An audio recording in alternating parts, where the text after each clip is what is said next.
सबसे पहले बात राजधानी की, जहां पर सीएम भजनलाल शर्मा ने लिया सचिवालय स्थित लाइब्रेरी बिल्डिंग का जायजा। 3 अलग अलग फ्लोर पर जाकर के तमाम व्यवस्थाओं को देखा। सूजस स्टूडियो की व्यवस्थाएं भी मुख्यमंत्री ने देखी है। साथ ही सीएम एसीएस अखिल अरोड़ा, मुख्यमंत्री सचिव संदेश नायक, संयुक्त सचिव सिद्धार्थ सिहाग, अरविंद पोसवाल, सीएम सिक्योरिटी के प्रमुख डीआईजी गौरव यादव और ओएसडी योगेश श्रीवास्तव, आनंद शर्मा, सतीश सरीन भी उनके साथ में जायजे के दौरान मौजूद रहे। तो सीएम के साथ में पूरी की पूरी ये टीम जिन्होंने एकजुट होकर के तमाम व्यवस्थाओं को देखा, परखा, लाइब्रेरी का जायजा लिया जाता है। ये वो तमाम नाम आप देख सकते हैं सच बेधड़क की स्क्रीन पर। ये 2 फ्रेम आपकी टीवी स्क्रीन पर जब मुख्यमंत्री भजनलाल शर्मा सूजस स्टूडियो की तमाम व्यवस्थाओं को देखते हैं, जायजा यहां पर लेते हुए दिखाई देते हैं। उनके साथ में पूरी टीम यहां पर मौजूद रहती है। ये 2 फ्रेमें आपके सामने। तो सचिवालय स्थित लाइब्रेरी बिल्डिंग का जायजा लेते हुए मुख्यमंत्री भजनलाल शर्मा खुद दिखाई देते हैं। आप तस्वीरें देख लीजिए किस तरह से काम होता है, क्या कुछ व्यवस्थाएं हैं, कोई कमी तो नहीं है। इन तमाम पहलुओं को मुख्यमंत्री भजनलाल शर्मा खुद गंभीरता से देखते हैं, परखते हैं, निरीक्षण करते हैं और उनके साथ में पूरी टीम यहाँ पर मौजूद रहती है। आनंद शर्मा, सतीश सरीन समेत पूरी एक फौज उनके साथ में इन व्यवस्थाओं की देखरेख जिस तरह से आप जायजा लेते हैं उनके साथ में दिखाई देते हैं। लाइब्रेरी बिल्डिंग का जायजा यहां पर लिया जाता है। 3 अलग अलग फ्लोर यहां पर है और तीनों फ्लोर पर जाकर के तमाम मैनेजमेंट को चेक किया जाता है। जब आप इस तरह से अचानक से निरीक्षण करते हैं तो हकीकत में जो तस्वीर होती है उससे भी रूबरू होते हैं और मुख्यमंत्री का खुद निरीक्षण करना बेहद महत्वपूर्ण हो जाता है। जायजा लेना बहुत महत्वपूर्ण हो जाता है। जहां पर कोई कमी होती है तो उस स्थान पर जाहिर सी बात है दिशा निर्देश भी दिए जाते हैं और व्यवस्थाएं बेहतर होती है, सुधरती है।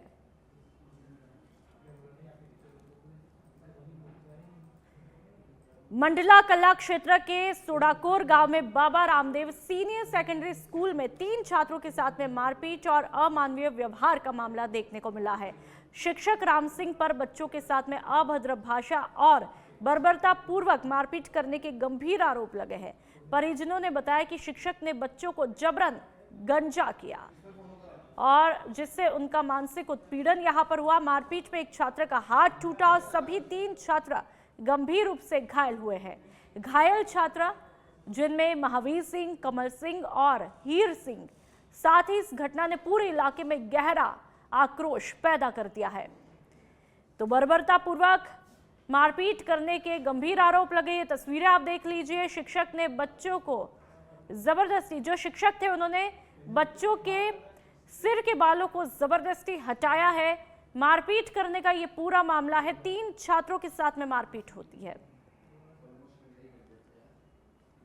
क्या घटना हुई स्कूल में आपके साथ? मैं बाबा श्री रामदेव विद्यालय एजुकेशन करता हूँ और मेरे साथ मारपीट हुई और मेरे साथ मेंटली टॉर्चर हुआ, मेरे साथ फिजिकल टॉर्चर हुआ और मुझे अब सब बोले गए घर वालों के बारे में और मुझे काम किया गया उस स्कूल में, एजुकेशन के दौरान काम किया गया, गाली दी गई मेरे घर पे और हम तब रात को भाग के गए तो हम पे एक्शन नहीं लिया उन्होंने। और सुबह सुबह हम घर पे मैं उठा ड्रिंक करते हैं स्कूल के अंदर, वार्डन सर। और स्कूल के अंदर ड्रिंक वगैरह सब चलता है? सब चलता है। और आपकी क्या गलती रही? किस वजह से आपको उन्होंने गाली गलौज की? क्या कुछ आपने कुछ गलती? को बोला हमारे सर कतनी से बाल काट दो। हाँ। उन्होंने बोला नहीं हम तुम्हारे बाप के नौकर नहीं है, ऐसे नहीं है। हाँ। सब बोले गए और हमारे साथ हुआ अत्याचार, हमारे साथ मारपीट की गई और जबरदस्ती हमारे बाल कटवाए गए। हाँ। क्यों मारपीट किया आपके साथ में? क्या बाल कटवाओ, हमने बोला थोड़े थोड़े काट दो। हाँ। कैंची से तो कि नहीं मशीन से। हाँ। पूरा मुंडन करवा दिया। हाँ। और घर वालों के बारे में अपशब्द बोल दिए। घर वालों को अभद्र भाषा व्यवहार के ना। और आपको क्या नुकसान पहुंचा है? हाथ पे लग गई। हाथ टूट गया ना? आपने चेक कराया डॉक्टर को? चेक नहीं, अब जा रहे हो। अब जा रहे हो? हमारे जबरदस्ती बाल कटवाए गए। हाँ। और मारपीट की गई। क्या आपके और मतलब कहाँ चोट आई? चोट पैर में। पैर में चोट आई है ना? और मतलब किसने किया आपके साथ में? राम सिंह राम सिंह ने। राम सिंह क्या है, स्कूल में मास्टर है या ऑनर है क्या? संस्था संस्थापक है।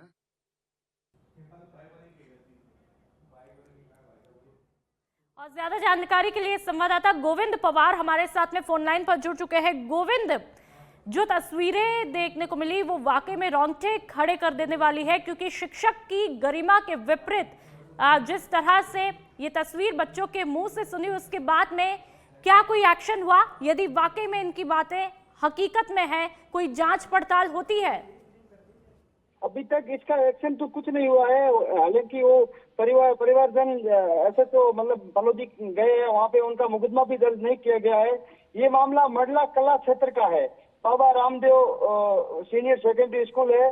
तीनों छात्रों के साथ मारपीट और अमानवीय व्यवहार का आरोप है सामने आया है। परिजनों का कहना है कि बच्चों को गंजा किया गया है और मारपीट में एक छात्र को हाथ भी टूट गया है।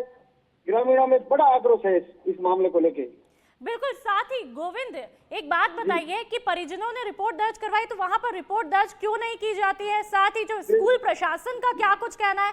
ऐसे टीचर को अभी तक यहाँ पे रखा हुआ है, क्या कुछ पिछले रिकॉर्ड कैसे रहे, इस बारे में भी तो कोई जानकारी मिली होगी।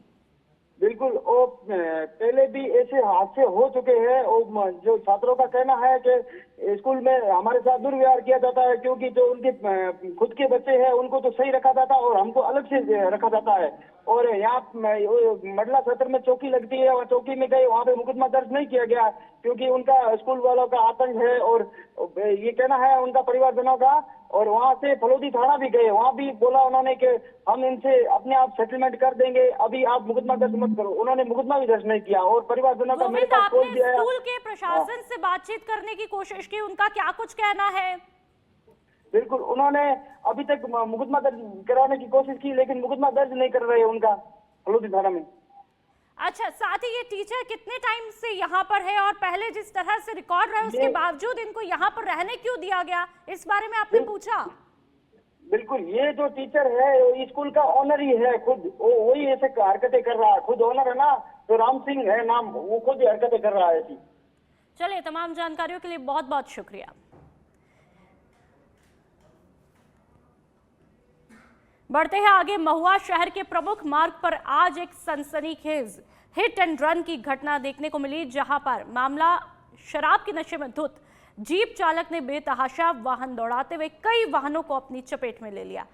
प्रत्यक्षदर्शियों के मुताबिक जीप चालक ने पहले सड़क पर जा रही एक बाइक को जोरदार टक्कर मारी और उसे लगभग 100 मीटर तक घसीटता चला गया। इसके बाद में आगे चल रही एक कार से भी भिड़ंत हो जाती है। हादसे की रफ्तार यही नहीं रुकती है, कार के आगे चल रही साइकिल पर भी सवार एक बालक को जीप ने टक्कर मार दी। तस्वीरें लगातार आपको दिखा रहे हैं। गंभीर रूप से घायल बालक को तुरंत अस्पताल पहुंचाया, जहां पर उसका उपचार चल रहा है। अचानक हुई इस घटना से इलाके में अफरा तफरी का माहौल है और लोगों में गुस्सा है। सूचना मिलते ही पुलिस मौके पर पहुंची और बेकाबू जीप चालक को गिरफ्तार किया गया। महुआ रोड पर भरतपुर की तरफ जा रहा था अभी, और मेरी स्पीड रही होगी ज़्यादा 15-20 की स्पीड रही होगी, क्योंकि मेरा आगे एक बच्चा चल रहा था 12-15 साल का बालक, तो मेरी स्पीड बहुत स्लो थी। अचानक ही पीछे से किसी ने मेरे को हिट किया गाड़ी को। अब मुझे समझ नहीं पाता, मेरा तो फोकस ये था कि बच्चे के ऊपर की गाड़ी चढ़ना जाए मेरी, और कम से कम 100 मीटर तक आ गया मेरी गाड़ी। मैं सोच रहा था मेरे ब्रेक होने के बाद भी ये बच्चा मतलब कैसे आगे सड़ता जा रहा है। देखा तो पीछे एक कोई जीप थी, उसने बुरी तरह से हिट किया था मेरे को, और बाद में ज़बरदस्त टक्कर इतनी थी कि एल शेप में हो गई, और थैंक्स गॉड वो बच्चा आगे जा रहा था, वो भाग के चला गया, वो बच्चा बच गया। मेरे को ये खुशी है, गाड़ी में नुकसान हुआ आगे की बात है, लेकिन जीप वाला बहुत लापरवाही से, पता नहीं मेरे बाद में पता पड़ा कि उसने कई और मोटरसाइकिलों को भी ओवरटेक करता हुआ नुकसान करता। सांभर झील में गंभीर पर्यावरणीय संकट गहराता हुआ दिख रहा है, जहां पर डीडवाना जिले के नावा क्षेत्र में झील किनारे सैकड़ों मरी मछलियां मिलने से हड़कंप मचा है। तस्वीरें आप खुद देख लीजिए। बारिश के दौरान झील में पहुंचे मीठे पानी की मछलियां अब पानी घटने और खारापन बढ़ने से मर रही है। प्रारंभिक जांच में प्रदूषण बढ़ता नमकीनपन और बोटुलिज्म टॉक्सिन की आशंका यहां पर जताई गई है, जो कि पूर्व में हजारों विदेशी प्रवासी पक्षियों की मौत का कारण बन चुका है। सूचना पर वन विभाग, पशुपालन विभाग और प्रशासन की टीमें मौके पर पहुंची। कलेक्टर डॉक्टर महेंद्र खड़गावत ने रेस्क्यू टीमें गठित करके झील क्षेत्र में सख्त निगरानी शुरू कर दी है और रिफाइनरियों को केमिकल डिस्चार्ज रोकने के निर्देश भी दिए गए। लगातार बढ़ता प्रदूषण झील की जैव विविधता और पारिस्थितिकी तंत्र के लिए बड़ी चुनौती बन चुका है।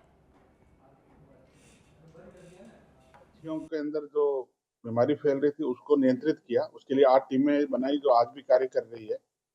पहली बार बड़ी संख्या में मछलियों का आवागमन हुआ। हमारी एसडीएम नावा के माध्यम से हमने फिशरीज डिपार्टमेंट से संपर्क किया, उनकी टीम यहाँ आके दौरा भी कर गई है और क्या हो सकता है, क्योंकि जैसे जैसे पानी के आवक घटेगी तो ये मछलियों का या तो मछलियाँ वहाँ से कॉन्ट्रैक्ट के द्वारा वहाँ से निकाली जाए, क्योंकि पानी घटने से जैसे आप 700-800 मछलियाँ अभी मर गई है। भविष्य में इस प्रकार से ना हो, इसके लिए पूरी हमारी 8 टीमें तैयार है। पशुपालन विभाग, वन विभाग, जिला प्रशासन और इसके साथ में हमने मछली पालन विभाग को भी जोड़ लिया है, मत्स्य विभाग को, वो भी हमारे साथ मिलकर कार्य करेगा। और पहली बार ऐसा हो रहा है कि इतनी बड़ी संख्या में पानी आया और उसमें मछली आई। भविष्य में इसका कैसे करेंगे तो हम पहले से योजना बना लेंगे। इसकी पुनरावृत्ति ना हो, इसके लिए पूरा प्रयास करें। देखिए, इस बार बरसात ज्यादा हुई थी तो कुछ फ्रेश वाटर फिशेज जो साफ पानी में रहने वाली मछलियां हैं वो झपोक साइड से इस झील में आ गई थी और काफी अच्छे तरीके से उन्होंने ब्रीडिंग करी, काफी संख्या में मौजूद है।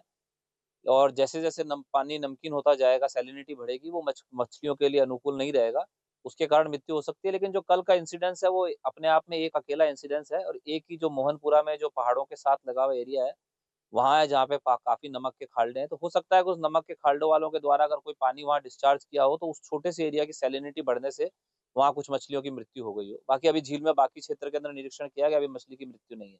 पर ये गंभीर विषय है, हम इसके बारे में काफी समय से सोच रहे हैं कि जब पानी जिस तरीके से ज्यादा सलाइन होता जाएगा तो इन मछलियों का क्या होगा, बिकॉज ये मछलियां जो है।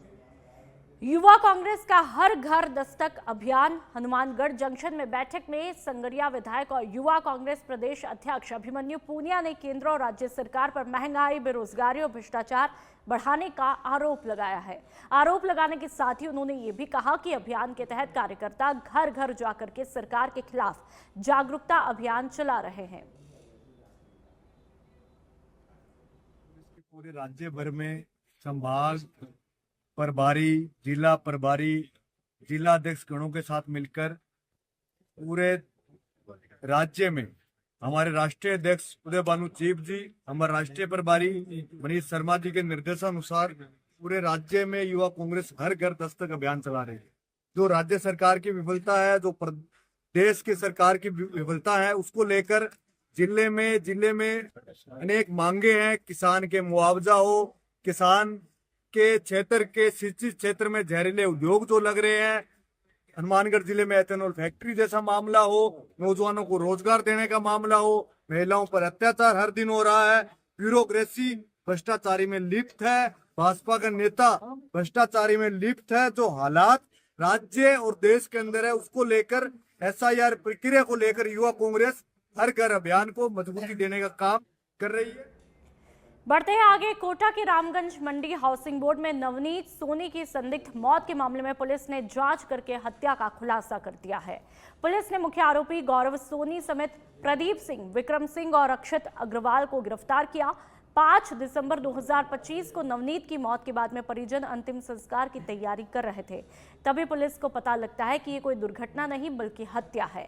प्रारंभिक जांच में खुलासा हुआ कि गौरव सोनी और उसके साथियों ने आपसी रंजिश के चलते नवनीत की हत्या कर दी। पुलिस ने हत्या में इस्तेमाल वाहन, मोबाइल और कपड़े समेत अन्य महत्वपूर्ण सबूत बरामद किए और चारों आरोपियों को कोर्ट में पेश किया। सोनी है जो हाउसिंग बोर्ड में रहता था, उसके साथ में उसके भांजे और उसके साथियों ने मारपीट की थी। रात में शराब के नशे में झगड़ा होने पर, जिसकी दूसरे दिन मृत्यु हो जाने पर उसको जलाने की तैयारी की जा रही थी, जिसपे पुलिस को सूचना मिली कि ये मामला संदिग्ध है, तो लाश को ले जाकर पोस्टमार्टम करवाया, जिससे हत्या का प्रकरण दर्ज किया गया। इसमें हमने 4 मुलजिमों को कल गिरफ्तार किया है, जिसमें गौरव सोनी जो इसका भांजा है, उसके दोस्त रक्षित अग्रवाल, प्रदीप सिंह और विक्रम सिंह को गिरफ्तार किया है, जिन्हें आज रिमांड के लिए। झुंझुनू शहर में अव्यवस्थित यातायात और सड़कों पर फैले अतिक्रमण को नियंत्रित करने के लिए नगर परिषद ने आज से विशेष अभियान शुरू कर दिया है।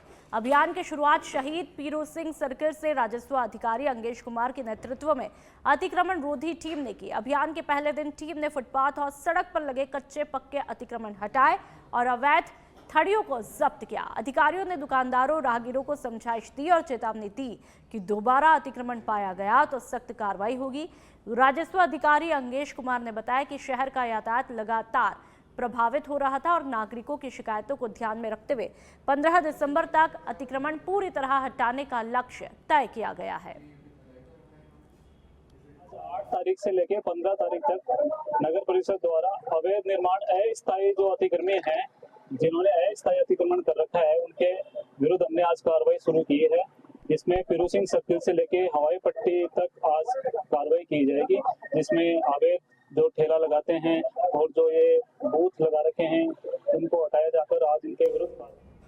बांसवाड़ा के कुशलगढ़ थाना क्षेत्र के कांकनवाड़ी गांव से दबंगई का चौंकाने वाला मामला देखने को मिला है। जानकारी के मुताबिक दुकान पर बैठे एक युवक पर 5 से 7 बदमाशों ने अचानक लाठी डंडों और पत्थरों से हमला किया। बताया जा रहा है कि आरोपी शराब के नशे में दुकान पर पहुंचे और दिनेश को गालियां देने लगे। जब दिनेश ने इसका विरोध किया तो बदमाशों ने मिलकर उस पर जानलेवा हमला किया। हमले में पीड़ित गंभीर रूप से घायल हुआ और उसके शरीर पर गहरे घाव आने से लगभग 16 टांके लगे। पीड़ित ने आरोपियों के खिलाफ कुशलगढ़ थाने में रिपोर्ट दर्ज करवाई है। फिलहाल पुलिस मामले की तहकीकात में लगी हुई है।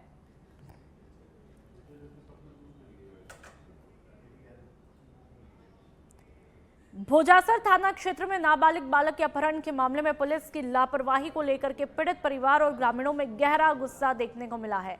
घटना को 1 माह और 5 दिन से ज्यादा का समय बीत चुका है, लेकिन नामजद आरोपियों की अब तक गिरफ्तारी नहीं हो पाई है और इसी को लेकर आज ग्रामीण पीड़ित नाबालिग के पिता दुर्गाराम भील के नेतृत्व में पुलिस अधीक्षक कार्यालय पहुंचे और ज्ञापन सौंपकर जल्द कार्रवाई की मांग की।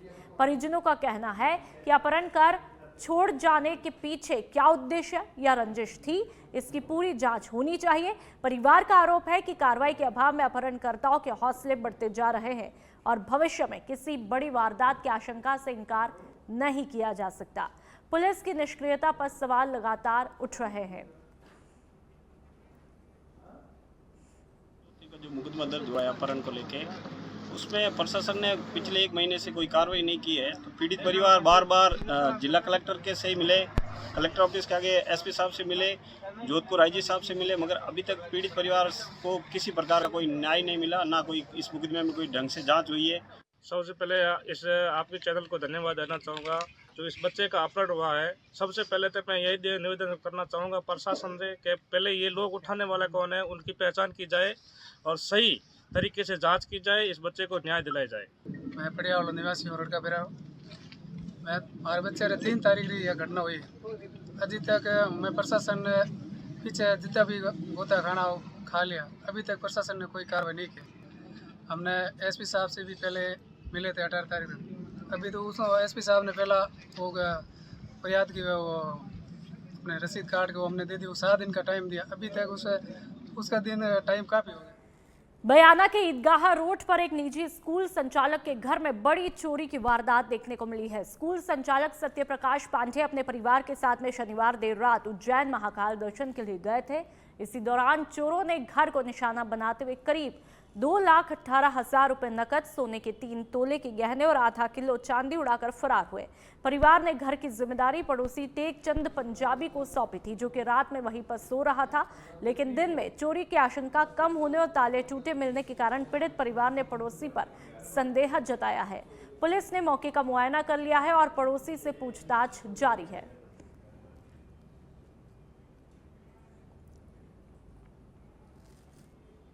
एमपी के उप मुख्यमंत्री राजेंद्र शुक्ल ने आज बीजेपी प्रदेश कार्यालय में पत्रकारों से बातचीत के दौरान कहा कि मुख्यमंत्री डॉक्टर मोहन यादव और प्रदेश अध्यक्ष हेमंत खंडेलवाल की पहल पर अब प्रदेश सरकार के सभी मंत्री रोजाना 2 घंटे पार्टी कार्यालय में बैठ करके कार्यकर्ता और वरिष्ठ जनों से सीधा संवाद करेंगे।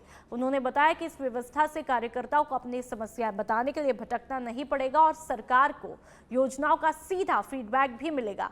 शुक्ल ने कहा कि शिक्षा, कुपोषण और स्वास्थ्य जैसे क्षेत्रों में सरकार लगातार सुधार कर रही है। मातृ मृत्यु दर 175 से घटकर 142 और शिशु मृत्यु दर 50 से घटकर 37 हो चुकी है। कांग्रेस पर निशाना साधते हुए उन्होंने कहा कि विपक्ष सिर्फ आरोप लगाता है, जबकि सरकार पूरी निष्ठा से समस्याओं के समाधान पर काम कर रही है। अध्यक्ष जी, हमारे आदरणीय हेमंत खंडेलवाल जी के निर्देशानुसार